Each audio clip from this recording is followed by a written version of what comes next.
Hello दोस्तों, नमस्कार। बात कर लेते हैं आज के दिन भर की सारी बड़ी खबरों की, जहां सबसे पहले आपको बताएंगे प्रधानमंत्री नरेंद्र मोदी जी ने व्लादिमीर पुतिन को न्यूक्लियर अटैक करने से रोका। जी हां दोस्तों, रशिया और यूक्रेन जंग अब अमेरिकी राष्ट्रपति ट्रंप के भी बस के बाहर हो चुकी है। दोस्तों, इस बीच पोलैंड के मंत्री ने बहुत बड़ा दावा कर दिया मोदी जी को लेकर, भारत को लेकर। सबसे पहले आपको बड़ी खबर बताएंगे दोस्तों, इसी बीच बताएंगे वहीं आज ही है 15 जुलाई, पीओके में अब तक के सबसे बड़े टकराव का और सबसे बड़ी धमकी, सबसे बड़े मुजफ्फराबाद कूच होने का समय आ गया। दोस्तों, बताएंगे अब क्या है पीओके के हालात। अब डेडलाइन हो चुकी है खत्म। दोस्तों, क्या हो रहा है आज, कैसे बौखला गई है शहबाज और मुनीर की सरकार। दोस्तों, उधर पीओके में आज बवाल मचने से पहले दोस्तों भारत ने भी बड़ा बयान दे दिया। भारत के विदेश मंत्रालय ने क्या कहा पीओके को लेकर। उधर क्या ईरान युद्ध में कूदेगा, पाकिस्तान हुती विद्रोहियों का सऊदी से टकराव बन सकता है इसकी सबसे बड़ी वजह। दोस्तों, सऊदी अरब और हुती के बीच खुल रहा जंग का नया मोर्चा।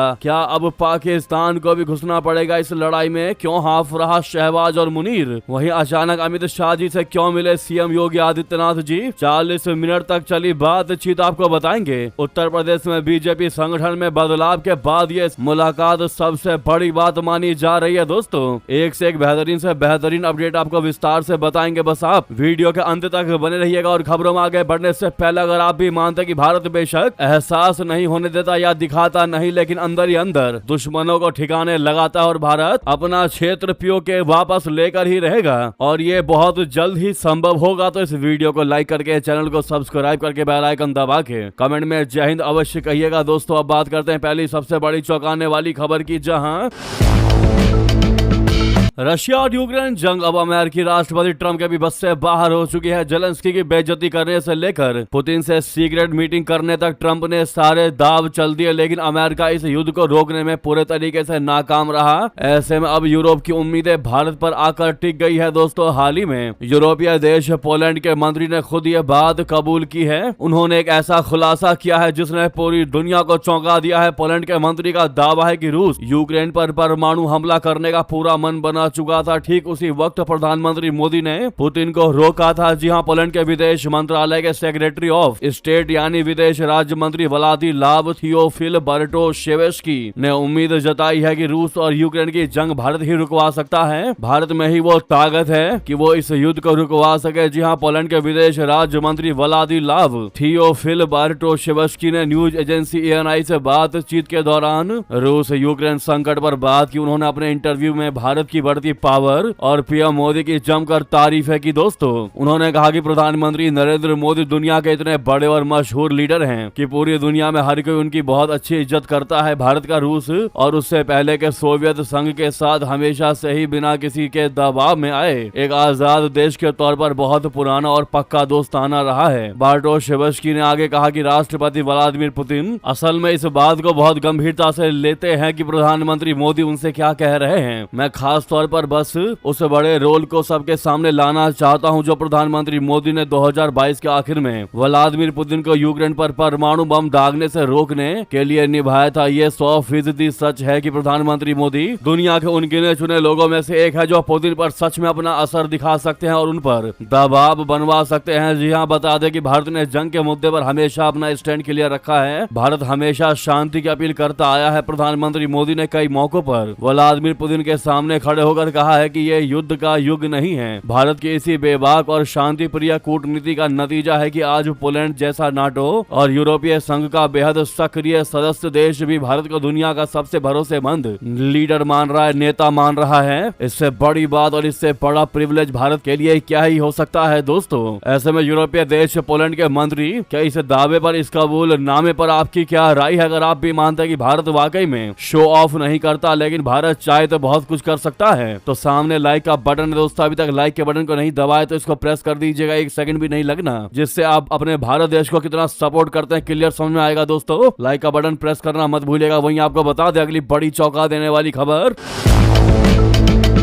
पीओके में आज होगा सबसे बड़ा टकराव दोस्तों। 15 जुलाई का दिन आ चुका है। डेडलाइन अब खत्म हो चुकी है दोस्तों पाकिस्तान के लिए पीओके की तरफ से। 15 जुलाई यानी आज लॉन्ग मार्च का ऐलान जो किया था पीओके की जनता ने, अब उस पर आज अमल करने का समय आ चुका है। क्या करेगी अब पाकिस्तानी सेना, बता दे बड़ी खबर। पाकिस्तान के कब्जे वाले कश्मीर बोले तो पीओके में बुधवार यानी आज 15 जुलाई को बड़े टकराव की आशंका है। बीते एक महीने से पीओके में विरोध प्रदर्शनों की अगुवाई कर रही ज्वाइंट अवामी एक्शन कमेटी जाक ने 15 जुलाई को मुजफ्फराबाद के लिए लॉन्ग मार्च का ऐलान किया है। एक्शन कमेटी को पाकिस्तान सरकार बैन कर चुकी है और बड़ी संख्या में सुरक्षा बलों को रावला कोट और मुजफ्फराबाद में तैनात किया है। ऐसे में लॉन्ग मार्च में हिंसा की आशंका जताई जा रही है। एक्शन कमेटी पीओके विधानसभा में सीटों के आरक्षण, महंगाई और कश्मीरियों पर पाकिस्तानी फोर्स के दमन के खिलाफ सड़कों पर है। ज्वाइंट अवामी एक्शन कमेटी ने पीओके के अलग अलग हिस्सों से हिरासत में लिए गए प्रदर्शनों की अगुवाई कर रहे नेताओं की रिहाई, पुलिस या दमन रोकने और अपनी 38 सूत्रीय मांगों को लागू करने की मांग की है। इन्हीं मुद्दों के लिए आज मार्च किया जा रहा है। ये मार्च ऐसे समय में हो रहा है जब हालिया झड़पों में कई लोगों की मौतें हुई हैं और पीओके के चप्पे चप्पे पर पाकिस्तानी सुरक्षा बल तैनात हैं। पीओके में पाकिस्तानी सरकार और सेना के खिलाफ गुस्सा बढ़ता जा रहा है। रावला कोट में बड़े पैमाने पर विद्रोह के बीच सरदार अमन खान ने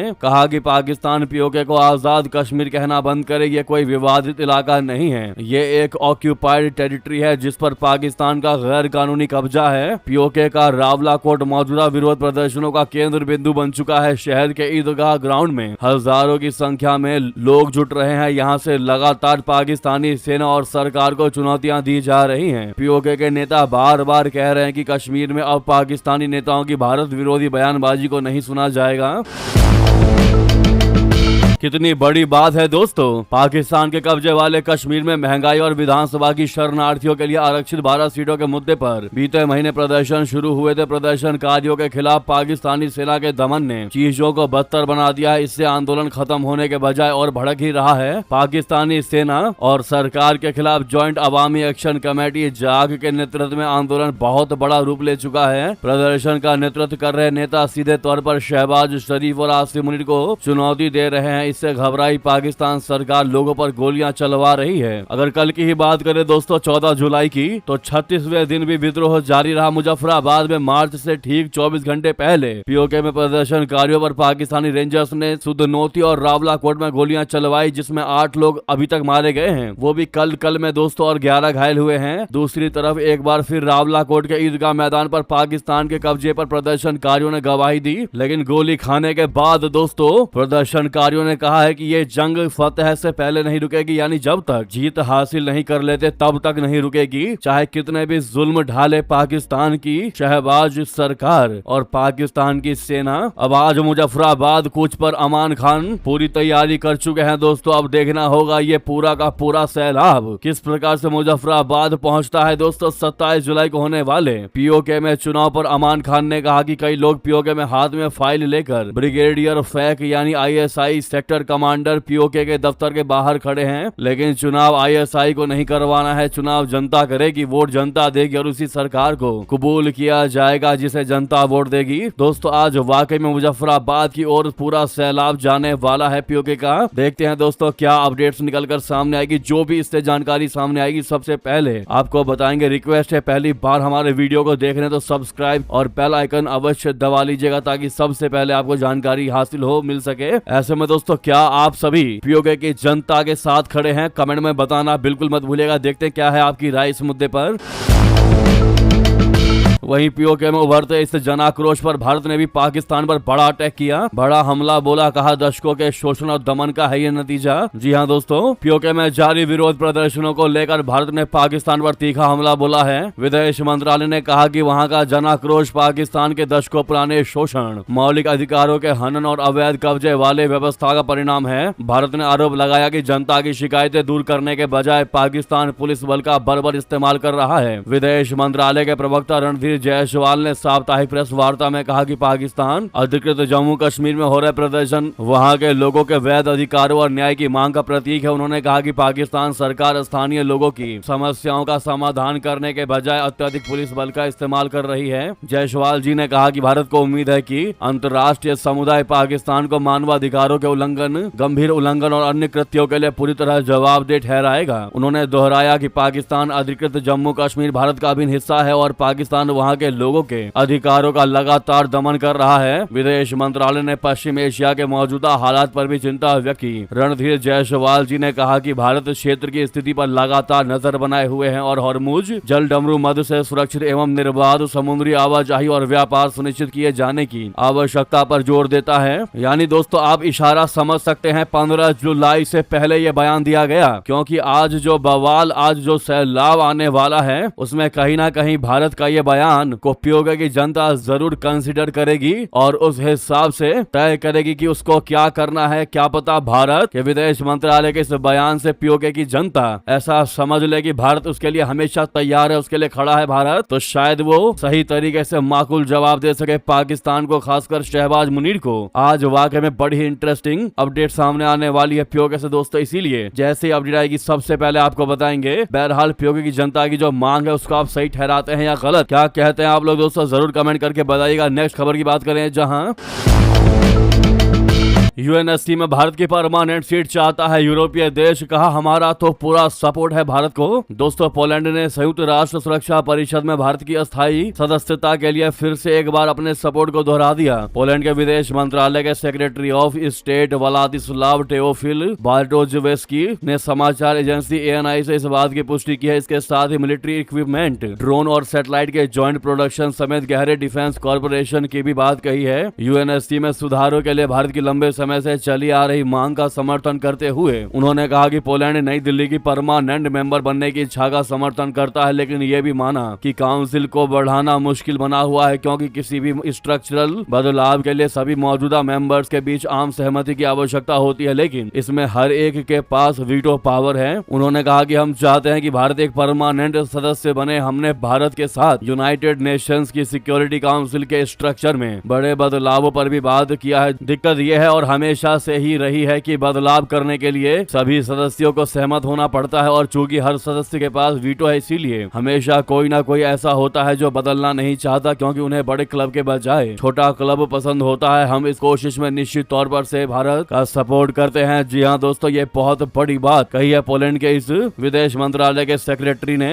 इतना ही नहीं, भारतीय विदेश मंत्री जयशंकर जी ने भी कहा है कि भारत ये पक्का करेगा कि यूनाइटेड नेशंस में समुद्री सुरक्षा, जिसमें नाविकों की सुरक्षा भी शामिल है, के नियमों पर आधारित समुद्री व्यवस्था और टेरर फंडिंग को रोकने जैसे मुद्दों पर उचित ध्यान दिया जाए। भारत ने सोमवार को 2028-29 के लिए यूएन सुरक्षा परिषद यानी यूएनएससी में अस्थायी सीट के लिए अपना आधिकारिक अभियान शुरू किया है। इस कार्यक्रम में यूनाइटेड नेशन में राजदूत, राजनयिक और अधिकारी शामिल हुए। जयशंकर जी ने इस दौरान भारत के दृष्टिकोण को एक शब्द शांति में समेटा है, जिसका पूरा नाम है securing holistic advancement through norms, trust and integrity, यानी नियमों, आपसी भरोसे और ईमानदारी के जरिए सबका विकास सुरक्षित करना। इस दौरान जयशंकर जी ने भारत की 6 प्राथमिकताएं बताई हैं, जिसमें पहला है ग्लोबल साउथ की आवाज बनना, दूसरा यूनाइटेड नेशन में सुधार, मतलब भारत के हिसाब से यूनाइटेड नेशन के पुराने नियम आज की दुनिया के हिसाब से बदलने चाहिए। तीसरा आधुनिक शांति सेना, यानी यूएन की शांति सेनाओं को तकनीक और नई चुनौतियों के हिसाब से तैयार किया जाना चाहिए, जिसका जिक्र जयशंकर जी ने किया है। चौथा आर्टिफिशियल इंटेलिजेंस का खतरा, यानी एआई के गलत इस्तेमाल और इसके खतरों से निपटने के लिए नियम बनाने की वकालत भारतीय विदेश मंत्री जयशंकर जी ने की। पांचवा समुद्री रास्तों की सुरक्षा होनी चाहिए और छठा आतंकवाद की फंडिंग पूरे तरीके से रुकना चाहिए। ये है भारत की 6 सबसे बड़ी प्राथमिकताएं यूनाइटेड नेशन के लिए। देखते हैं दोस्तों यूएनएससी में कितनी बात मानी जाती है भारत की। लेकिन दोस्तों अगर आप भी मानते हैं कि भारत को परमानेंट मेंबरशिप यानी कि स्थायी सदस्यता मिलनी चाहिए यूएन में, तो कमेंट में India should get permanent membership लिखना मत भूलिएगा। लेकिन लाइक करना मत भूलिएगा। इस वीडियो को लाइक का बटन जरूर दबाइएगा। साथ ही साथ आपको बता दें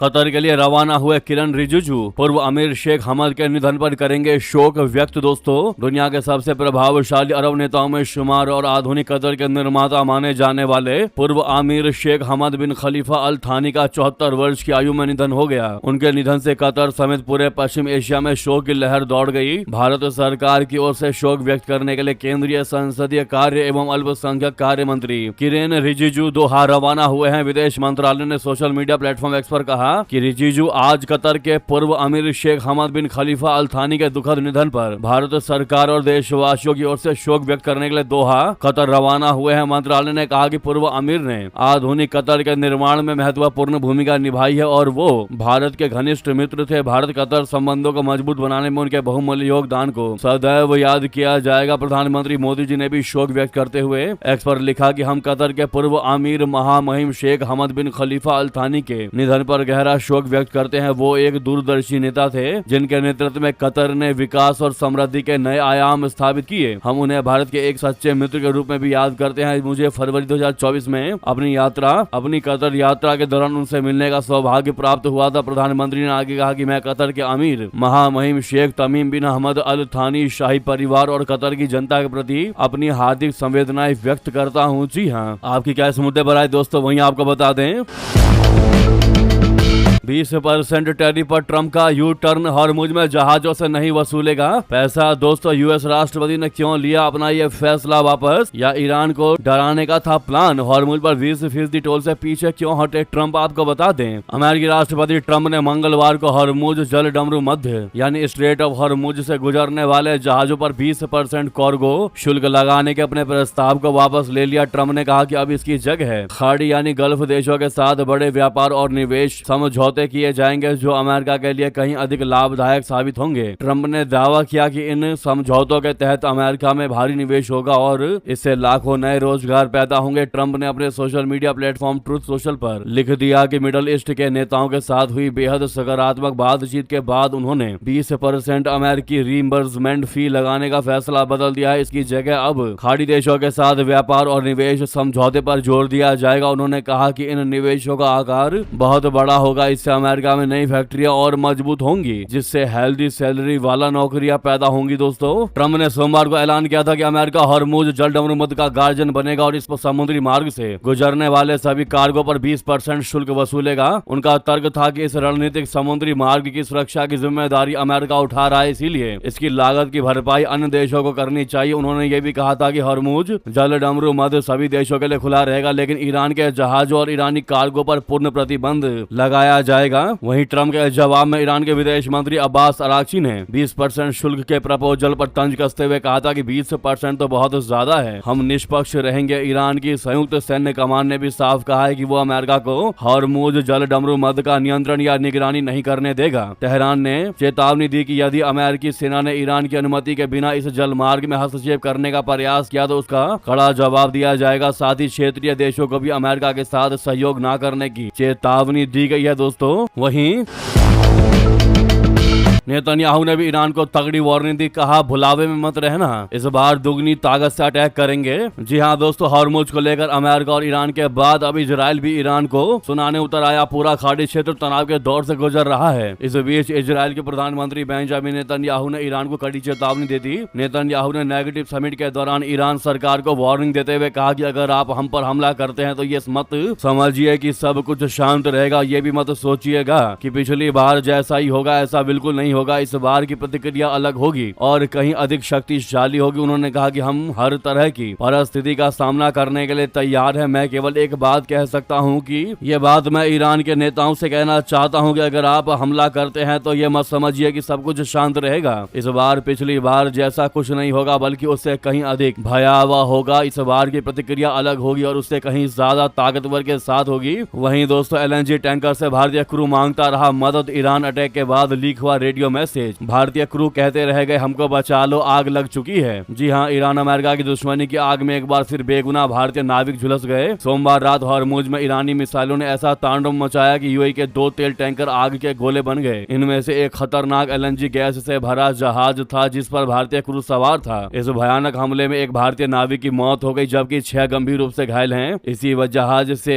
रेक रोंगटे खड़े कर देने वाले रेडियो मैसेज लीक हुआ। इस ऑडियो में भारतीय नाविक मदद की गुहार लगा रहे हैं। वो बार बार बोल रहे हैं कि हमको बचा लो। इंजन रूम धधक रहा है और पूरा जहाज कभी भी फट सकता है। मिसाइल हमले के ठीक बाद रिकॉर्ड किए गए इस मैसेज में जहाज पर मौजूद भारतीय क्रू मेंबर बेहद डरी हुई है और कांपती आवाज में कोस्टल रेडियो स्टेशन को अपनी स्थिति बना रहा है। वो बोलता है कि हम एक एलएनजी जहाज है जिस पर बहुत ही खतरनाक और ज्वलनशील गैस लदी हुई है। हमें तुरंत आपकी मदद चाहिए। जहाज का पिछला हिस्सा पूरी तरीके से धुएं से भर चुका है और इंजन रूम में आग लग चुकी है। हम नुकसान का अंदाजा नहीं लगा पा रहे हैं। हम आग बुझाने के लिए आग छोड़ने की कोशिश कर रहे हैं। प्लीज हमारी मदद कीजिए, हमको तुरंत यहाँ से निकालिए, किसी को भेजिए। वहीं दोस्तों, ईरान वॉर के बीच यूएई ने निकाला हॉर्मुज का जबरदस्त तोड़, 18 महीने में बनकर होगा तैयार। ऐसा क्या है आपको बता दें। दरअसल यूएई एक ऐसा प्लान बना रहा है जिससे हॉर्मुज को बाईपास किया जा सकेगा। यूएई अपने पूर्वी तट पर एक नया पोर्ट बनाने की प्लानिंग कर रहा है। फाइनेंशियल टाइम्स की रिपोर्ट के अनुसार दुबई की दिग्गज logistics company DP world Fujairah अमीरात में इस नए प्रोजेक्ट को विकसित करेगी। इसके साथ ही वहाँ के मौजूदा पोर्ट पर एक नया टर्मिनल भी बनाया जाएगा। यूएई और अमेरिका का एक महत्वपूर्ण रणनीतिक सहयोगी है। हालिया अमेरिका ईरान जंग के दौरान ईरान की तरफ से दागे गए मिसाइल और ड्रोन हमलों का असर यूएई पर भी पड़ा। एक हमले के दौरान मिसाइल के मलबे से दुबई के जेबल अली पोर्ट पर आग लग गई थी। इस जंग के कारण स्ट्रेट ऑफ हॉर्मुज से होने वाला समुद्री व्यापार बुरी तरीके से प्रभावित हुआ। जब से ईरान ने हॉर्मुज को बंद किया तब से पश्चिम एशिया के सबसे बड़े कंटेनर पोर्ट जेबल अली का कामकाज करीब 90% तक ठप हो गया था। रिपोर्ट के मुताबिक डीपी वर्ल्ड का ये नया प्रोजेक्ट यूएई के पूर्वी तट ओमान की खाड़ी में स्थित होगा। इसका सबसे बड़ा फायदा ये होगा कि यहाँ आने वाले जहाजों को हॉर्मुज से गुजरने की आवश्यकता नहीं होगी। दोस्तों जी हाँ, बस इसके लिए थोड़ा सा इंतजार करना पड़ेगा। इंतजार ही मेन चीज है इसके लिए। वहीं अगली बड़ी चौंकाने वाली खबर आपको बता दें,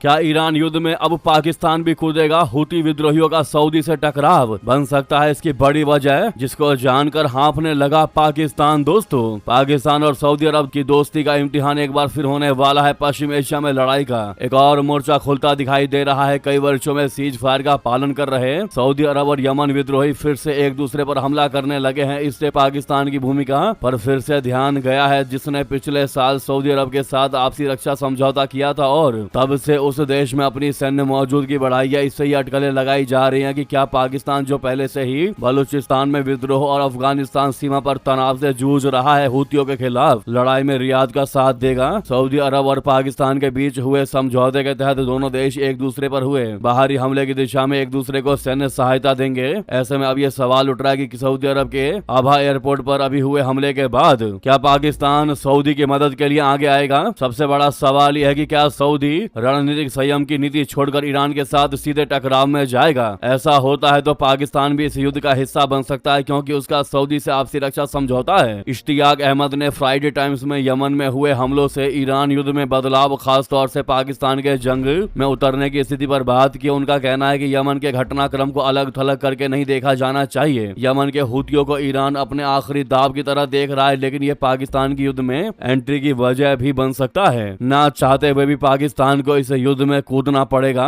ईरान की सरकार पर दबाव बढ़ता जा रहा है। हॉर्मुज से लेकर लेबनान तक वो मुश्किल में है। कई मोर्चों पर बढ़ते दबाव के बीच तेहरान का हुतियों को आगे करने का फैसला दिखाता है कि उसके रणनीतिक विकल्प कम हो रहे हैं। हिजबुल्लाह कमजोर हो गया है। इराक और सीरिया में भी ईरान अपनी रणनीतिक बढ़त खो रहा है। हुती तेहरान के एकमात्र ऐसे प्रॉक्सी हैं जो सऊदी को धमका सकते हैं, चैलेंज कर सकते हैं। वे लाल सागर में शिपिंग में रुकावट डाल सकते हैं। ईरान का मकसद सऊदी हवाई अड्डों पर मिसाइल हमलों से कहीं आगे है। वो सऊदी अरब को क्षेत्रीय युद्ध में खींचना चाहता है। इस व्यापक टकराव से कई मोर्चों पर सैन्य और कूटनीतिक ध्यान बंटने से तेहरान पर दबाव कम होगा, लेकिन वहीं पाकिस्तान की हालत खराब हो चुकी है। दोस्तों, पाकिस्तान के हाथ पांव फूल चुके हैं कि भैया अगर सऊदी की लड़ाई हो गई हुतियों के साथ तो ना चाहते हुए भी हमको इस युद्ध में कूदना पड़ेगा। वहीं आपको बता दें,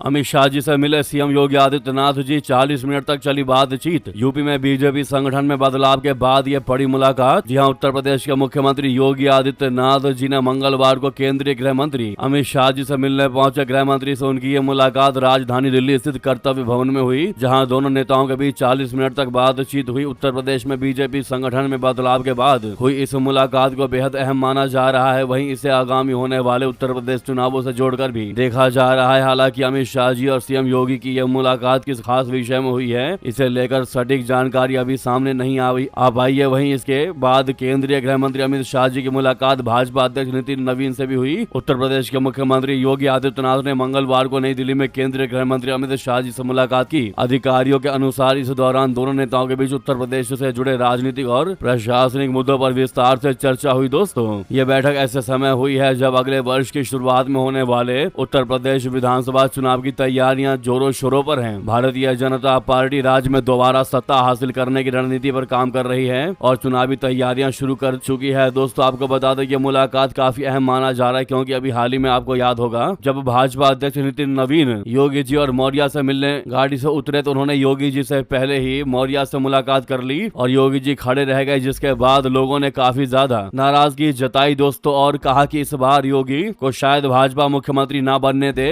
अब ऐसे में अमित शाह जी का और योगी जी की ये मुलाकात कहीं ना कहीं बड़ी ही पॉजिटिव उन लोगों के लिए जानकारी सामने ला रही है जो ऐसा विचार कर रहे थे, सोच रहे थे कि ऐसा हो सकता है, लेकिन इस मुलाकात ने उन सभी अटकलों पर पानी फेर दिया। दोस्तों, क्या है इस मुद्दे पर आपकी राय, और उत्तर प्रदेश में होने वाले अगले विधानसभा चुनाव पर आप लोग क्या कहना चाहेंगे? दोस्तों, क्या फिर एक बार योगी जी का परचम लहराएगा या फिर बदलेगी सरकार? क्या सोचते हैं आप लोग यूपी के चुनाव को लेकर? भारी मात्रा में कमेंट करके बताइएगा। दोस्तों, रिक्वेस्ट है, जहां पर भी आपका ग्रुप है व्हाट्सएप फेसबुक एक्स पर, वीडियो को शेयर करना मत भूलिएगा। लगे हाथों वीडियो को लाइक करके चैनल को सब्सक्राइब करके बेल आइकन दबा के कमेंट में जय हिंद कह दीजिएगा। जय हिंद, जय भारत।